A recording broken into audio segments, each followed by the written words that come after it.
అయితే జరిగింది. ఇక వారు లేకపోతే ఈరోజు తెలంగాణ ముఖ్యమంత్రులు మంత్రులు ఉండేవారా? మండల్లో విజయశాంతి గళం విప్పారు. సర్కారుపై ప్రశంసల వర్షాన్ని అయితే కురిపించారు. దీని గురించి కూడా చూద్దాం. మండల్లో విజయశాంతి గళం విప్పారు. సర్కారుపై ప్రశంసల వర్షం కురిపించారు. తెలంగాణ రాష్ట్రం కోసం తెగించి పోరాడిన ఉద్యమకారులు లేకపోతే ఈరోజు రాష్ట్రంలో ముఖ్యమంత్రి కానీ మంత్రులు కానీ ఉండేవారా అని శాసనమండలి ఎమ్మెల్సీ విజయశాంతి ప్రశ్నించారు. రాష్ట్ర ఏర్పాటు కోసం ఉద్యమించిన వారి తరపున విజయశాంతి మండలిలో తన గళం వినిపించారు. పదవుల కంటే ముందు ఉద్యమకారుల త్యాగాలను గుర్తించాలని ఆమె విజ్ఞప్తి చేశారు. ఎన్నికల సమయంలో ప్రజలకు ఇచ్చిన హామీలతో పాటు వివిధ సందర్భాల్లో ఉద్యమకారులకు ఇచ్చిన హామీలను కూడా అమలు చేయాలని ఆమె ప్రభుత్వాన్ని కోరారు. ఉద్యమకారులను ఆదుకోవడం ప్రభుత్వం బాధ్యత అన్నారు. ఉద్యమకారుల విషయంలో ఈ ప్రభుత్వం తన బాధ్యతను నిర్వర్తిస్తే కాంగ్రెస్ పార్టీ చరిత్రలో నిలుస్తుందన్నారు. లేదంటే చారిత్రక తప్పిదంగా మిగిలిపోతుందని హెచ్చరించారు. రాష్ట్ర వ్యాప్తంగా ఉన్న ఉద్యమకారుల గురించి వారికి తగిన గౌరవం పునరావాసం కల్పించాలని విజయశాంతి మరి చెప్పారు. ఉద్యమకారులు అనేవాళ్ళు లేకపోతే తెలంగాణ రాష్ట్రం అసలు ఎక్కడి నుంచి వస్తుంది అని చెప్పి విజయశాంతి ప్రశ్నించడం అయితే జరిగింది. ఇక తదుపరి చెన్నైని చితకొట్టిన వైభవ్ సూర్యవంశీ సిఎస్కేపై రాజస్థాన్ రాయల్స్ ఘన విజయం సాధించిందని కూడా ప్రచురించడం అయితే జరిగింది. మనకి తెలుసు ఐపీఎల్ ఫెస్టివల్ స్టార్ట్ అయింది. చెన్నైని చితకొట్టిన వైభవ్ సూర్యవంశీ సిఎస్కేపై రాజస్థాన్ రాయల్స్ ఘన విజయం సాధించింది. మరి వైభవ్ సూర్యవంశీ గురించి మనకి తెలుసు. అతి చిన్న వయసులోనే ఐపీఎల్లో ఆరంగేట్రం చేసి అందరినీ తన వైపు తిప్పుకునే విధంగా మరి గతంలో చూశాడు సూర్యవంశీ. ఈ రోజున చెన్నై మ్యాచ్ ఓడిపోవడానికి ప్రధాన కారణం వైభవ్ సూర్యవంశీ యొక్క బ్యాటింగ్ శైలి అని కూడా మరి ఐపీఎల్ లవర్స్ అందరూ కూడా చెప్తున్నారు. ఇక గౌహతిలో జరిగిన ఐపీఎల్ 2025 సీజన్ రాజస్థాన్ రాయల్స్ అదిరిపోయే బోని కొట్టింది.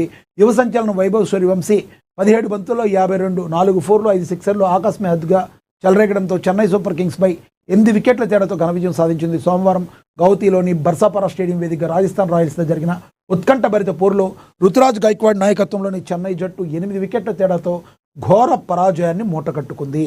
15 ఏళ్ల కుర్రాడు వైభవ్ సూర్యవంశీ సృష్టించిన పరుగుల విధ్వంసానికి తోడు బౌలింగ్ ఫీల్డింగ్ విభాగాల్లో చెన్నై పేలవ ప్రదర్శన చేసింది.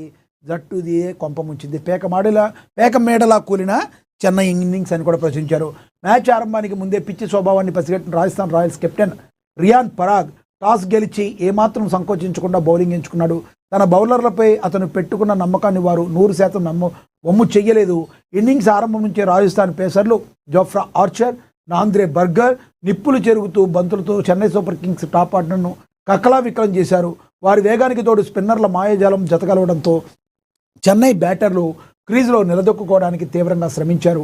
ముఖ్యంగా 15 ఏళ్ల సుదీర్ఘ విరామం తర్వాత తన పాత ఫ్రాంచైజీ రాజస్థాన్ రాయల్స్ గూటికి చేరిన స్టార్ ఆల్రౌండర్ రవీంద్ర జడేజా తన మాజీ జట్టు చెన్నైపైనే అద్భుత స్పెల్ వేసి 2 కీలక వికెట్లు పడగొట్టడం విశేషం. రాజస్థాన్ బౌలర్లు బిక్కిరి చేసే దాడుల ముందు ఒకానొక దశలో చెన్నై కేవలం 10 ఓవర్లలోనే 70 పరుగులకు 6 వికెట్లు కోల్పోయి ఆ తర్వాత 82 పరుగుల వద్ద 8వ వికెట్ చేజాకర్చుకుని పీకల్ లోతు కష్టాల్లో పట్టమైతే జరిగింది. ఆరంగేట్ర ఆటగాడు కార్తిక్ శర్మ, సర్ఫరాజ్ ఖాన్ నామమాత్రపు స్కోర్లకే పరిమితమయ్యారు. ఇలాంటి క్లిష్ట పరిస్థితుల్లో జేమీ ఓవర్టన్ 43 పరుగులు చూపించిన పోరాట పటిమ నిజంగా అమోఘమని కూడా తెలియజేస్తున్నారు.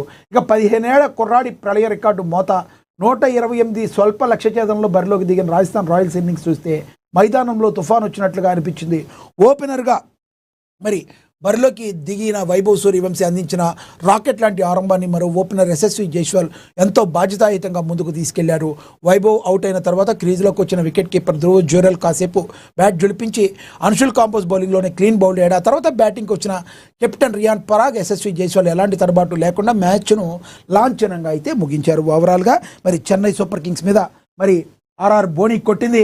మరి చూడాలి ఆర్ఆర్ ఈ విధంగా ముందుకు వెళుతుంది. ఎందుకంటే మనకు తెలుసు రాజస్థాన్ రాయల్స్కి ఎప్పుడో షేన్ వార్న్ టైంలో వచ్చింది కప్ ఒకసారి, ఆ తర్వాత మరొకసారి కప్పును గెలవలేకపోయింది. చూద్దాం మరి యువ సంచలనం వైభవ్ మరి ఈ రకంగా ఆడుతున్నారు. మరి యువ క్రికెటర్ రియాన్ పరాగ్ కెప్టెన్సీలో ఆర్ఆర్ మరింతగా ఎన్ని మ్యాచ్లు గెలుస్తుందో మనం వేచి చూడాల్సిన పరిస్థితి ఉంది. ఇక అదేవిధంగా మనం చూసుకుంటే కాళేశ్వరం ప్రాజెక్ట్ అట్టర్ ఫ్లాప్. రాజ్యసభలో బగ్గుమన్న కేంద్ర మంత్రి సిఆర్ పాటిల్ 1,00,00,000 కోట్ల ప్రజాధనం వృధాగా నీళ్లలో పోశారంటూ ఫైర్ అయ్యారు. బీఆర్ఎస్ ఎంపీ సురేష్ రెడ్డిపై సీరియస్ అయ్యారు. కాళేశ్వరం వైఫల్యానికి ప్లానింగ్, డిజైన్ లోపాలే కారణమని తీవ్ర ఆగ్రహం వ్యక్తం చేశారు. సిబిఐ విచారణ జరపాలని ఎంపీ అనిల్ కుమార్ యాదవ్ డిమాండ్ చేశారు. మనందరికీ తెలుసు, గతంలో గత ప్రభుత్వం బీఆర్ఎస్ ప్రభుత్వ హయాంలో కాళేశ్వరం ప్రాజెక్టు అనేక అవకతవకలకు పాల్పడిందని అనేక ఆరోపణలు ఉన్న నేపథ్యంలో అసలు ఇది అట్టర్ ఫ్లాప్ అయిందని చెప్పి రాజ్యసభలో బగ్గుమన్నారు. అట్టర్ ఫ్లాప్ అయిందని కేంద్ర మంత్రి సిఆర్ పాటిల్ అయితే అట్టర్ ఫ్లాప్ అని ఆయన స్టేట్మెంట్ ఇవ్వడం అయితే జరిగింది. కాళేశ్వరం ప్రాజెక్టు నిర్మాణ తీరుపై కేంద్రం బగ్గుమంది అనూహ్యంగా తీవ్ర స్థాయిలో రియాక్ట్ అయింది. కాళేశ్వరం ప్రాజెక్టుపై కేంద్ర జలశక్తి మంత్రి సిఆర్ పాటిల్ సోమవారం రాజ్యసభలో సంచలన వ్యాఖ్యలు చేశారు. కాళేశ్వరం ప్రాజెక్టు అట్టర్ ఫ్లాప్ అని విమర్శించారు. లక్షల కోట్ల ప్రజాధనం వృధాగా నీళ్లలో పోశారని మండిపడ్డారు. కాళేశ్వరంపై వైఫల్యానికి ప్లానింగ్, డిజైన్ లోపాలే కారణమని ఆయన పేర్కొనడం అయితే జరిగింది. కాళేశ్వరం ప్రాజెక్టు జాతీయ ప్రాజెక్టుగా చేపట్టాలంటూ రాజ్యసభలో కేంద్రాన్ని బీఆర్ఎస్ ఎంపీ సురేష్ రెడ్డి కోరగా కేంద్ర జలశక్తి శాఖ మంత్రి సిఆర్ పాటిల్ తీవ్ర స్థాయిలో స్పందించారు. కాళేశ్వరానికి జాతీయ హోదా ఇవ్వాలని బీఆర్ఎస్ ఎంపీని ప్రాజెక్టు కట్టిన 3 ఏళ్లలోనే ఎందుకు కుంగిపోయిందని ప్రశ్నించారు. మేడిగడ్డ, అన్నారం, సుందిళ్ల బ్యారేజీల కుంగుబాటుపై ఎన్డీఎస్ఏ నివేదికను ఈ సందర్భంగా ఆయన ఉటంకించారు. కాళేశ్వరం ప్రాజెక్టులో లోపాలను కేంద్ర ప్రభుత్వం అధ్యయనం చేస్తుందని కేంద్ర మంత్రి సభకు వెల్లడించారు. జల్ జీవన్ మిషన్ నిధుల వినియోగంలో నిర్లక్ష్యంగా వ్యవహరిస్తుందని తెలంగాణ ప్రభుత్వంపై కేంద్ర మంత్రి సిఆర్ పాటిల్ ధ్వజమెత్తారు.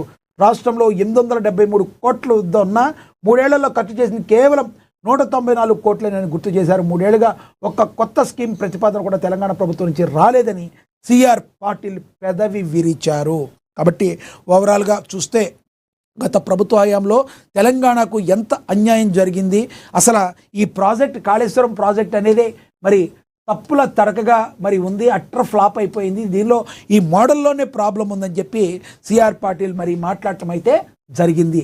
ఇక త్వరలోనే ఒప్పందం కుదరకపోతే సర్వనాశనం చేస్తామని ఇరాన్కు ట్రంప్ వార్నింగ్ ఇచ్చారు.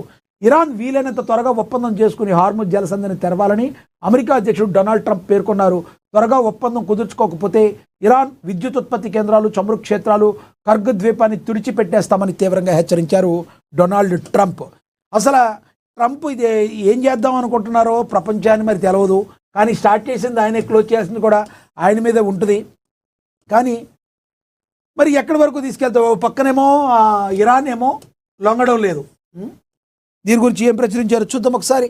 ఈ మేరకు ట్రూత్ సోషల్ మీడియాలో ఓ పోస్ట్ పెట్టారు. ఇరాన్ మా సైనిక కార్యకలాపాలను ముగించేందుకు తీవ్రమైన చర్చలు జరుపుతున్నాం. ఇప్పటి వరకు గొప్ప పురోగతి లభించింది, కానీ ఏ కారణాలతోనైనా త్వరలో ఒప్పందం కుదరకపోతే, హార్ముజ్ జలసంధిని వెంటనే తెరవకపోతే ఇరాన్లోని విద్యుత్ ఉత్పత్తి కేంద్రాలు, చమురు క్షేత్రాలు, కర్గ్ ద్వీపాన్ని, అన్ని డిసాలినేషన్ ప్లాంట్ను పేల్చేసి సర్వనాశనం చేస్తాం. 47 ఏళ్ల భయంకర పాలనలో ఇరాన్ చేతిలో హతమైన ఎంతోమంది అమెరికన్ సైనికులు ఇతర పేరిట ప్రతీకారంగా ఈ దాడులు చేపడతామని ట్రంప్ అయితే హెచ్చరించడం అయితే జరిగింది. ఇప్పటి వరకు అయితే ఒకవేళ సయోధ్య కుదిరేటట్టు అనిపిస్తున్నప్పటికీ కూడా నివురుగప్పిన నిప్పులాగా ఇది రోజు రోజుకు ముందుకు వెళుతుంది. ట్రంప్ కంటే ఇంకా మనసులో ఉంది, ఇరాన్ చెప్పేదొకటి చేసేదొకటి చేస్తుందా, ఎటువంటి పరిస్థితుల్లో మీరు హార్ముజ్ జలసంధి తెరవకపోయినా, మీరు ఈ యొక్క చర్యలు ఆపకపోయినా సర్వనాశనం చేస్తాం మీ దేశాన్ని అని చెప్పి ట్రంప్ మరోసారి హెచ్చరించారని కూడా ప్రచురించడం అయితే జరిగింది. ఇక అదేవిధంగా తెలంగాణ అసెంబ్లీ నిరవధిక వాయిదా పడింది. తెలంగాణ శాసనసభ నిరవధికంగా వాయిదా పడింది. మొత్తంగా 10 రోజుల పాటు అసెంబ్లీ సమావేశాలు కొనసాగాయి. 82 గంటల 47 నిమిషాల పాటు బడ్జెట్ సమావేశాలు జరిగాయి. అసెంబ్లీ 3 తీర్మానాలు చేసింది. 10 బిల్లులకు ఆమోదం తెలిపింది. ఒక బిల్లును సెలెక్ట్ కమిటీ పంపింది. ద్రవ్య వినిమయ బిల్లును అసెంబ్లీ ఆమోదించింది అని కూడా ప్రచురించడం అయితే జరిగింది. ఇక ప్రాణాంతక గడ్డి మందు నిషేధం చారిత్రాత్మకం. DPCC doctors cell chairman doctor Rajiv హర్షం వ్యక్తం చేశారని కూడా ప్రచురించారు. రాష్ట్రంలో ప్రాణాంతక రసాయనంగా మారిన పారాక్వాట్ అంటే గడ్డి మందు అంటారు, అది రాష్ట్ర ప్రభుత్వంపై తీసుకున్న నిర్ణయం ప్రజా ఆరోగ్య రంగంలో ఒక నూతన అధ్యయనానికి నాంది పలికింది. ఈ గడ్డి మందు తయారీ, విక్రయాలపై పూర్తి స్థాయి నిషేధాన్ని విధించాలని కోరుతూ కేంద్ర ప్రభుత్వానికి పంపే తీర్మానాన్ని రాష్ట్ర అసెంబ్లీ ఏకగ్రీవంగా ఆమోదించడంపై సర్వత్రా హర్షం వ్యక్తం అవుతుంది. ఈ చారిత్రాత్మక